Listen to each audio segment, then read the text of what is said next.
Hey everyone, so I've been playing around with the apps that you can use to replace the background of a photo and then replace it with something else.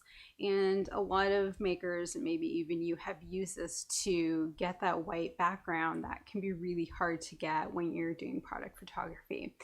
Now, I've tried a number of them, and I will say for the most part, I don't like them. I don't like them because it can be really hard to use the selection tool and get a really accurate, precise shading of the area of the photo that you want to keep. And doing it on your phone is really annoying, but also sometimes even doing it on the computer can be really challenging depending on the app and how the tool works. Sometimes it selects more than I want or it doesn't select enough, and then I have to go back and erase it and then select again, and then it's just like this annoying process.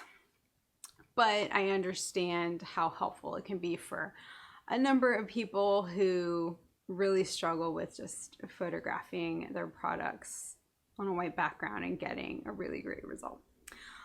So I have other issues with it, but I will say that if you are going to use these apps, I want to give you two really useful tips to apply if you want your product to look good against that white background, because I've seen a lot of photos that I can easily pinpoint that they remove the background because the result is not flattering.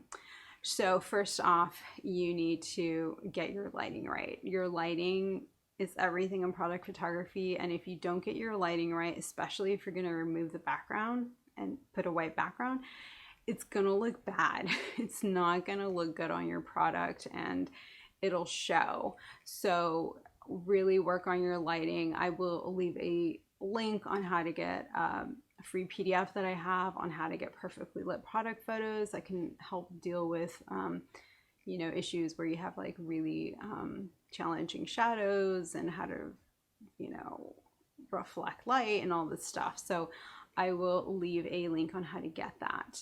The other thing is that people are not editing their photos before they remove the background. So I know maybe even you think, oh, I don't need to edit my photo. It's fine the way it is, straight out of the camera. But most of the time, your photo needs to be edited. It needs to be brightened. The contrast needs to be adjusted. Maybe the saturation needs to get bumped up and so on. So it's really important to edit your photo before you move the background, because if you try and edit the photo after you've removed the background, it might throw off your white background and it won't look as white anymore. So edit your photo before you remove your background. And those are two things that you should just be doing in general for your product photos, whether you're removing the background or not, because it's really important to get the lighting right so that your product looks the best that it can. And then you do some final touches with doing some editing to, again, show your product in the best light. So let me know in the comments if you use these apps, and if you do, let me know which ones you use. Maybe I can try it and see if I like it. So yeah, let me know, and I'll talk to you soon.